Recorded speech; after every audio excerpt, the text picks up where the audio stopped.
মৃত ব্যক্তির আবাসন দখলের অভিযোগ, মিষ্টি গোলাপ হাতে বাড়ি ছাড়ো। আলটিমেটাম 7 দিনের সময়, না হলে ডিম থেরাপির হুঁশিয়ারি। দুর্গাপুর।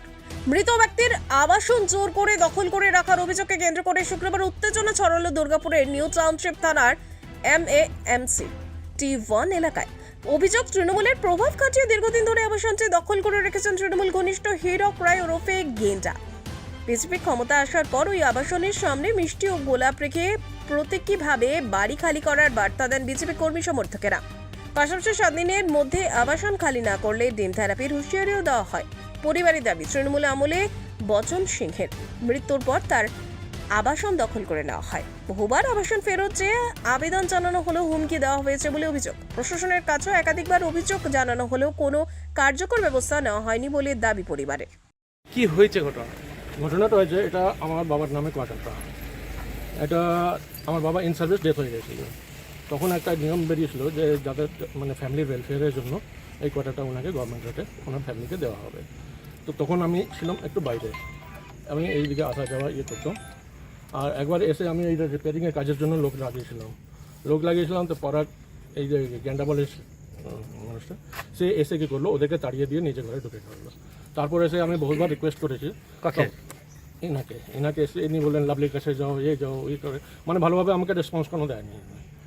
এরকম ট্রিট করেছে যে আমি কিছু তুমি যা যেখানে যাবে চলে যাও, আমি করবো না খালি।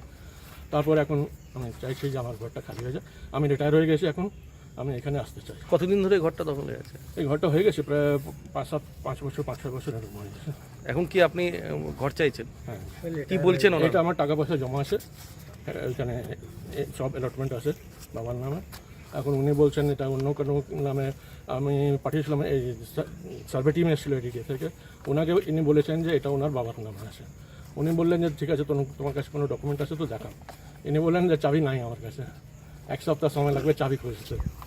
তো এখন আমরা রিকোয়েস্ট করতে এলাম যে তুমি ঘরটা খালি করে দাও, এখন আমাকে লাগে। এটাই। কি নাম আপনার? আমার নাম দারা সিং, সন অফ। যে অভিযোগটা করছে যে ঘর দখল করে আছেন, আপনি কি বলবেন? কোথায় এর অ্যালোটেড ঘর দখল করে কোথায় আছে? কার নামে অ্যালোটে আছে? কার নামে আছে আমি জানি না। আমি অ্যালোটেড ঘর আমাকে পরাগ বিশ্বাস বলে আছে, ওর কাছ থেকে নিয়েছিলাম আমি। আচ্ছা, এখন কি বলছেন এনারা এসে? এরা ঘর ছেড়ে দিতে বলছে। তো কি করবেন আপনি তাহলে? ছেড়ে দেবো, যদি থাকে তাদের নামে থাকে ছেড়ে দেবো। কি নাম আপনার? আমার নাম হীরক রায়।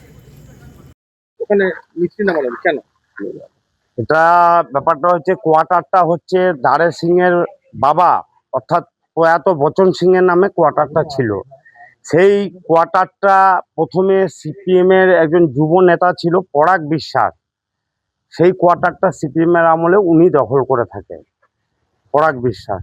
এরপর তৃণমূল যখন ক্ষমতায় আসে 2011-তে, তার 3 মাসের মধ্যে পরাগ বিশ্বাসকে এই হীরক রায় ওরফে গ্যান্ডা ও কোয়ার্টারটা দখল করে। তো দখল করার পর তারপর যখন কাউন্সিলর ভোট হয়, এই লাভলি রায়ের নেতৃত্বেই এই হীরক রায় আরো জোর জবরদস্তি করে কোয়ার্টারটাতে একদম এই যে দেখুন পাম ফাম বসিয়ে একদম রং চং করে নিজের কোয়ার্টারটি বানিয়ে নিয়ে। এখন দেখুন পরিবর্তনের সরকার এসছে, তো যে ভদ্রলোক এই যে উনি দাঁড়িয়ে আছেন, ওনার কোয়ার্টার লিগেলি কাগজপত্র সব নিয়ে এসছেন, সেই উনার লিগেলি কোয়ার্টার উনাকে আমরা ফেরত দিতে চাইছি। তো আমরা আজকে গান্ধীগিরি করলাম মিষ্টির প্যাকেট আর ফুল দিয়ে। এরপর গ্যান্ডাকে বলা হলো, গ্যান্ডা বেরিয়ে চলে গেল। গ্যান্ডাকে বললাম যে গ্যান্ডা তুই কোয়ার্টার 7 দিন টাইম দেওয়া হলো। এরপর 7 দিনে যদি ও না ছাড়ে, তাহলে আমাদের যেটা আছে ডিম থেরাপি, সেটা আমাদের করতে হবে। প্রশাসন দেখলো, প্রশাসন জানলো, প্রশাসন ফোন করলো, বলছে আমরা বুঝে নিচ্ছি। তো আমরা 7 দিন টাইম দিলাম। ওনার ন্যায্য কোয়ার্টার, ওনার 70,000 টাকা কাটা আছে। ওনার টাকা যখন এডিডিএ তা কাটা আছে, ওনাকে এডিডিএ ওনাকে কাগজ দিয়েছে।